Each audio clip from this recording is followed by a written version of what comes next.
Hello. In 2022, war returned to Europe. Russia invaded Ukraine on the 24th of February, and that action has had a profound and lasting effect on the world. The Russian attack forced millions of people from their homes and caused a global food and energy crisis, and will continue to impact millions around the world for years to come. Now, over the past 10 months, Sky's defence and security analyst, Professor Michael Clarke, has been giving us his insight as to how the war has played out. I'm Kamali Melbourne, and in the next 30 minutes, Michael will be giving us his expert opinion on the key elements of the war in Ukraine and on what could come next. But before we begin, let's take a look at the key moments of the war so far. The shelling is very close. The wreckage of Russian vehicles is littering this street. Here we go. It started before dawn. Can you hear that, Mark? It's the only way out of Irpin, and this would test even the fit and healthy. But those still fleeing are the most vulnerable.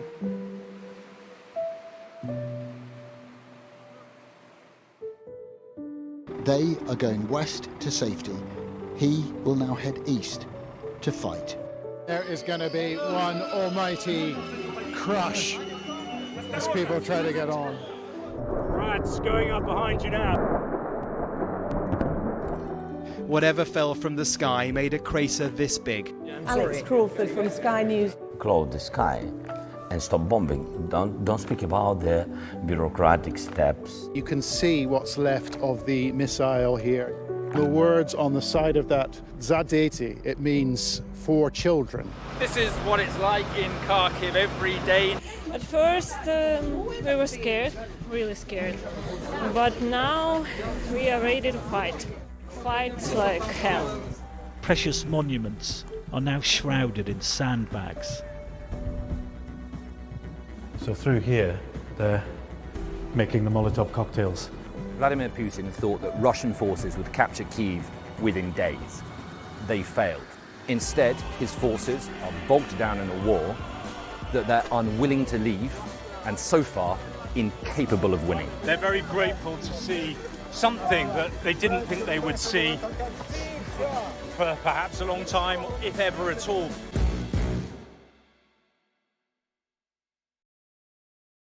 Well, the war began on the 24th of February. Its lead-up was months, if not years, in the making. Before we begin, Michael, let's just understand Ukraine in Europe and where it finds itself. Yes, it's the biggest land area in Europe, apart from Russia itself, so it's the biggest country, 44 million people, so again, it's quite large and it's potentially very rich, not so rich these days, but it is potentially very rich, and it has the great Dnieper River running through it, and that divides the country into a sort of an eastern third, which is more industrial and more Russian influenced in its history, and a western two-thirds, which is much more agricultural and more influenced by Poland and Lithuania in history. So it's an interesting country and a major country in Europe as and when it catches up with West European economies. Yeah, and tell us about the man prosecuting this war, the man who decided to invade President... Vladimir Putin. When the Soviet Union collapsed in 1991, he was in Dresden as the KGB chief in a small town. He was appalled by what he saw. He thought it was a catastrophe that the Soviet Union had broken up. And it was Ukraine that effectively broke up the Soviet Union. It was their demands for independence that created the momentum that broke up the rest. He never forgave them for that, never accepted that Ukraine could be an independent country, had his own view of Russian history. There was a crisis in 2014 when Ukraine began to lean much too far, he thought, to the European Union. And out of that crisis, they occupied Crimea by force. They occupied parts of the Donbass, about a third of it, with these separatist territories. And that gave him the beginnings of a war. In 2022, for a range of other reasons, he thought the moment was right. And this common land border, 2,000 kilometres, then becomes very important because the Russians sent, for the third time, a series of exercises into Belarus and into Western Russia. And these exercises, they said, oh, it's just an exercise. And the West was saying, well, these don't look just like exercise. It looks as if you plan to do something. No, no, just an exercise. The troops themselves thought they were only on exercise, so they didn't really prepare properly. They sold a lot of their equipment. They didn't get themselves ready. Only 3 people around Putin, 72 hours before the invasion, knew what he intended. Even Gerasimov, the chief of the general staff, he didn't know until 3 days before. And then on the 24th of February, suddenly these exercises became an invasion. They crossed the 2,000-kilometre border, and for Kiev, There's no way of defending yourself against that. No, but and with all that build-up, how did Kiev defend itself? How did they prepare themselves in those? Well, militarily, they tried to defend themselves by going back to basics after 2014, that crisis, and they began to build a Western-style army based on Western principles. But the political class, they just pretended it wasn't happening. They really didn't want to hear this. So they listened to those people who said, no, this is just an exercise. They wanted to believe the Russians. And effectively, they just ran out of rope. And it was 24 hours before the invasion, before Kiev really understood what was about to happen. It was so awful, they just couldn't believe it would really take place.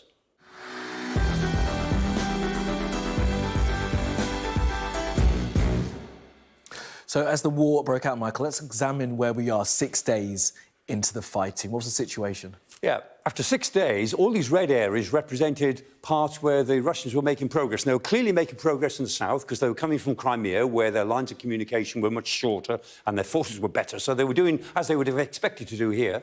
And around these other areas, they were making progress. And we all expected these to turn into arrows of quite big advances. And when people were discussing what are the Russians going to do, we thought what they will probably do is try to take all of the land east of the Dnieper River. That would be logical. They would then say, this is ours, and then start a discussion about what would happen to the rest of Ukraine, try and make it into effectively an unviable state.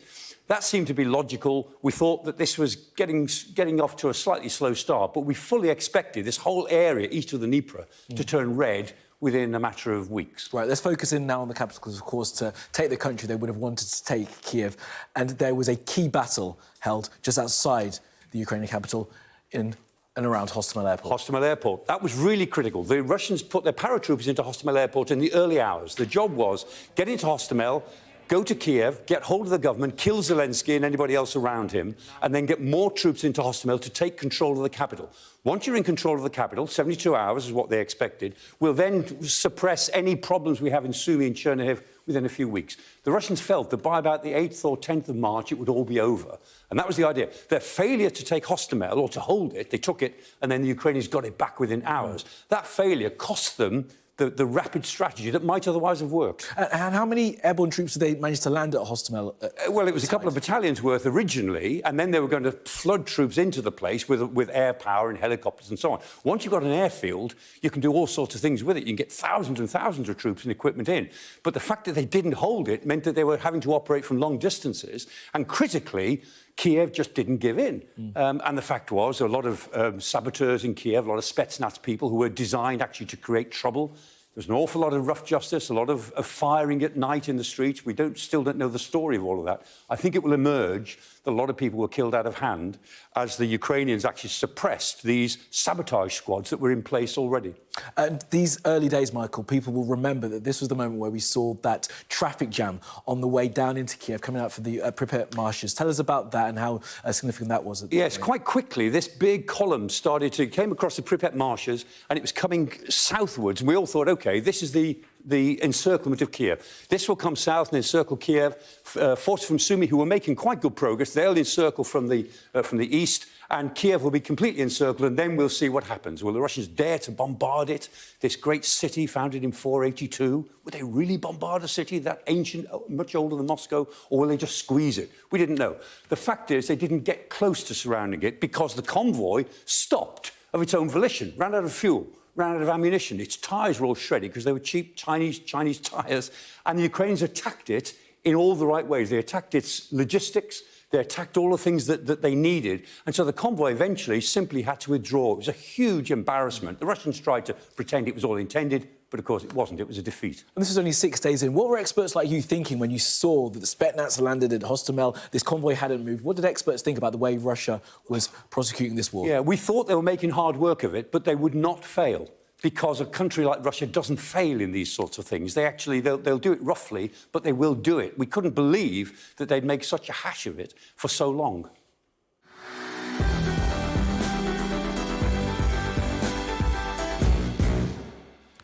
We're now in the 10th month of the invasion, of course, but Michael, let's go back to the first full calendar month of the war, the 31st of March. Describe for us the situation at that point. Yeah, Kamali, by then it had turned into a sort of war of the cities. The original strategy, take Kiev within 72 hours and finish it, that had failed. And so now the Russians seem to be occupying or the area around cities. They weren't able to get into them, couldn't get into Kharkiv, couldn't get it. They did get into Kherson, but other cities they weren't able to get into, and so they stood outside of them. Kherson was the only city that they took, mainly because it was sort of given to them by collaborators, in effect, and that was the only important city that they had. And in a sense, this was almost like 4 separate campaigns, 4 different areas, all run by local commanders. Nobody was in overall control. We were watching this and thinking, we can't really see the strategy behind this. This was just activity almost for its own sake. Didn't seem to be going anywhere. That's on the Russian side, no overall strategy. But let's move to the summer and the Ukrainian counteroffensive, because there was some definite strategy behind this and some pre-planning. Yes, by the summer, the Russians had taken Severodonetsk after 100 days of attack, and then they quite quickly took Lysychansk. This was actually the only good bit of manoeuvre warfare they conducted. They got behind Ukrainian defenders of Lysychansk. They had a good defensive position, the Ukrainians. They had to give it up or they were going to get surrounded, so they moved back. And we all thought, OK, the next battle is the final battle for the Donbass, which is Sloviansk and Kramatorsk. Sloviansk, very important symbolically. That's where the 2014 revolt started by the Luhansk People's Republic. And Kramatorsk is the centre for road and rail, particularly railways. If the Russians took that, then they get the rest of the Donbass. And the Ukrainians had made a fortress of both of those places. So we thought, right, that's the next battle. But actually, the Russians didn't get any further than Lysychansk. This was the high watermark of their advance in the Donbass. Yeah, the Ukrainians were able to punch through in that part of the east, while at the same time they were also focusing in on trying to retake Kherson. They were. They talked about retaking Kherson quite a lot, and we all thought, OK, well, it's a neat trick if you can do it, see how long it takes you. But while they were talking about that, they persuaded the Russians, mainly Putin, to transfer troops from the Donbass down to Kherson, and then the Ukrainians hit them in the Donbass. And they retook Izium. Izium had been a very important centre for the Ukrainians. The Russians had taken it, were basing their forces from Izium. The Ukrainians took it back, and they pushed them right back until they were fighting then on the edge, effectively, of Severodonetsk by the end of the year. And that offensive has been extraordinarily effective. And, Michael, by this point, as we can see on the map here, Mariupol on the Sea of Azov is in Russian hands, and that was a long and grinding battle for that city. It became the sort of symbol of the war, the David and Goliath war. I was always saying at the beginning, I thought Mariupol would fall within hours. It should have done, because it was right on the edge of the battle area, but it didn't. And I don't know how they kept on fighting at Mariupol, but they did. Mainly the Marines and the Azov regiment and a couple of other units. And the Russians became obsessed with the Azov-style steelworks. The Ukrainians disappeared into the steelworks, which had lots of underground bunkers built by the Soviets in case of nuclear attack. There's no way they could be winkled out of there. And instead of just screening Mariupol and then moving on, which is where the Russians needed to send their forces north, they became almost obsessed with it. And so it became a symbol of the war. And although Mariupol was eventually taken by the Russians, the survivors of Mariupol are now the sort of Ukrainian heroes of this war, and they will be for a couple of generations. All right, let's move on now from the summer and to autumn going into winter. And this is the moment where Ukraine were able to retake that city of Kherson on the 12th of November. Yes, the Ukrainians had launched these large attacks around Snehurivka, but about 60 kilometres wide, very ambitious, and we thought, will they really be able to get through there? But what they were reflecting was the fact that the Russians had failed to take Mykolaiv earlier in the war, and by failing to take Mykolaiv, and therefore they couldn't get on to Odessa further west, that meant that all of these troops who were west of the Dnieper were not doing any good. What were they there for, other than to occupy more or less empty ground? And the Russian generals wanted to withdraw them. Putin said no, at least twice that we're aware of. Eventually, the Ukrainians put them under enough pressure, particularly at Novokhovka, and then in Kherson itself, and the Russians withdrew. And the fact is, the Ukrainians didn't have to fight for Kherson, and the Russians therefore pretend that it wasn't really a defeat. But it was a tremendous defeat, because it was the only city of any importance that they had. They withdrew, and now the Ukrainians have got all of the area west of the Dnieper River. And by this point in the war, Michael, the Russians have a new general in charge on the ground, a General Surovikin. Yeah, Surovikin. He actually has imposed some coherence on Russian strategy. He said, we withdraw troops from areas where they're not doing any good. We only fight the battles we want to fight, and we will pressurise the public in Ukraine. He said, I'm not going to fight a guerrilla war against NATO fanatics. He said, we have technical means, that was his phrase, technical means of making Ukraine surrender, by which they mean making life as miserable as possible for the civilian population. So the gloves are off. It's clear this is a war to subjugate Ukraine, the country, 44 million people, to Russia's will. Surovikin is responsible for the honesty of that policy. And Michael, what have we seen in terms of the way that he's trying to fight the war? Because he told us the way he fought war when he was bombing cities in Syria.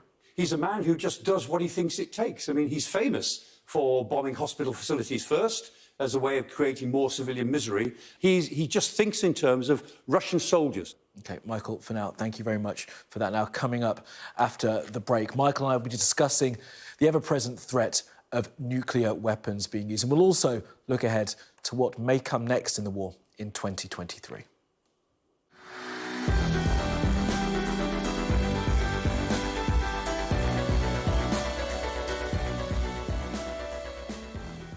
Hello and welcome back to this Sky News special on the war in Ukraine with Professor Michael Clarke.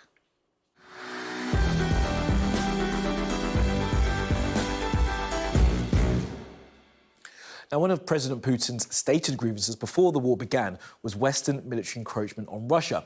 Now, as the war's gone on, there's been greater and increasing NATO involvement. We've got the map of Europe up here, Michael, and we can see the NATO countries marked out in blue. And you can see they come right up to the Russian border. Yes, I mean, the NATO countries are marked in blue, and in dark blue are Finland and Sweden, who are not quite members yet, but almost certainly will become members pretty soon.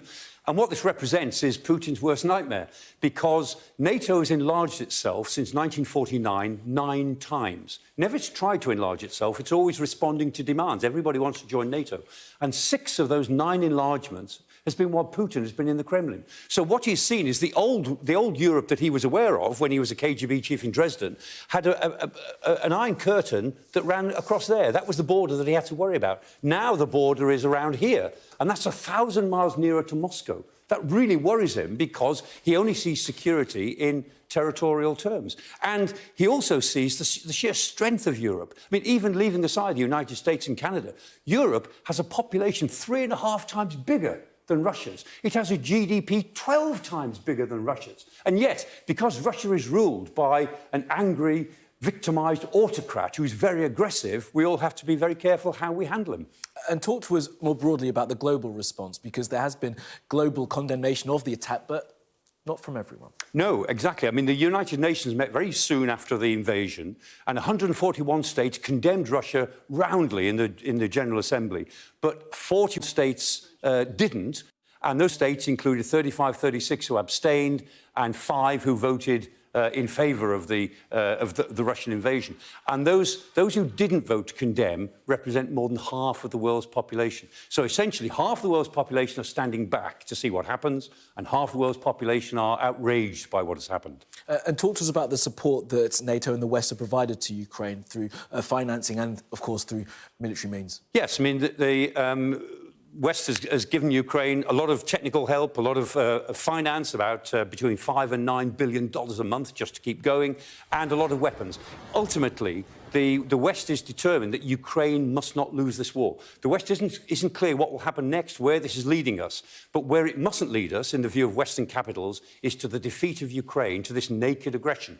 Easy to say, that's harder to do when Putin tries to put pressure, particularly on Europe, to go hard on Ukraine to enter into some sort of negotiation. Yeah, and part of that pressure comes from the threat of nuclear weapons. 10 months of a war with a nuclear-armed power, that threat will always be there. But it's not just nuclear weapons that's the danger in this particular conflict. No, I mean, Putin's always talked about nuclear weapons. At the very beginning of the war, he talked about nuclear dangers. He's the only one who did. Nobody else talked about nuclear dangers. The Americans wound down their normal nuclear drills so as not to be provocative. The Russians increased all of their nuclear drills so that they were basically rattling their nuclear weapons at everybody else. Nobody takes him that seriously, to be honest, and the Chinese and the Indians are very worried about his nuclear rhetoric. However, the nuclear threat that really does arise is the possibility of a nuclear accident at Chernobyl or Zaporizhia or any of the other 3 or 4 nuclear plants that the Ukrainians run, because although the reactors are all powered down for safety reasons, they depend upon electricity to remain safe. And if they're cut off by the bombing from constant electricity, then the danger of an accident is always ever present. And that's the real nuclear danger, that there might be another Chernobyl.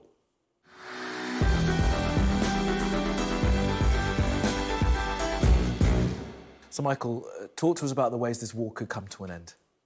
Well, there are three possible scenarios. One is that Russia wins, which is to say that the offensive in the spring is successful, they win back a fair bit of territory, and the Western powers are sufficiently upset by the whole disruption that the war has caused to lean on Kiev to go into some sort of negotiation. So Putin walks away with some gains from the invasion. The second scenario is that Ukraine wins, which is the opposite of all of that, that the Ukrainians managed to push the Russians out of most or all of the territory they've taken since February, and maybe some more, whether or not that includes Crimea, and Putin pays a price for that failure. And then Ukraine wins. The third scenario, which I have to say is probably the most likely, is that this is a generational struggle. This will go on for a couple of generations, which means 20 or 30 more years. Remember, the Balkans is in an explosive state. That's 30-year-old conflict, still ongoing in effect. So 30 years is not long for a conflict to take place, but the fighting will be on, off over a long period. I suspect that that's what we're going into. Well, on that then, at this point in the war, at this vantage point, can we see what the lasting impact of this conflict will be? Well, the lasting impact is that it proves yet again that a war anywhere is a problem everywhere in the world, because this Ukraine war has created a food crisis, it's contributed to currency crises, it's contributed to trade crises, it has regional implications in the Baltic Sea, in the Mediterranean, in other parts of Europe. This war can't be contained. Even though the fighting is all in relatively small parts of Ukraine, the war itself is a big event. And one of the things that has impressed the Chinese is how they've not been able to stand back from this. They are affected by the war, their economy is affected by it, and their prospects are affected by it. And they have seen the West be much more cohesive than they expected. And if the Chinese are thinking of something similar in Taiwan, they are certainly thinking twice as to whether they could take Taiwan militarily if the West can continue to be as cohesive as it has been during this period of the war. Well, the final thought there is that on the West, can it continue to be as cohesive as it is? Well, this winter is a tough time. This is when it all gets more difficult, because we've got to get through this winter, get through all of the shortages and the high prices for energy, and come out through the other side. But next year, if the West can remain cohesive, if it can remain united in its opposition and its determination to make sure that the Ukrainians prevail in this conflict, then things will get a lot better, because the balance of advantages turns against the Russians from the spring next year if the Ukrainians can hold the big offensive, which we know the Russians are preparing for the spring. Professor Michael Clarke, always appreciate your analysis. Thank you very much for being with us. Now, for more on this, you can, of course, go to our website or to the Sky News app. And for the very latest coverage on the war in Ukraine, do stay with us here on Sky News.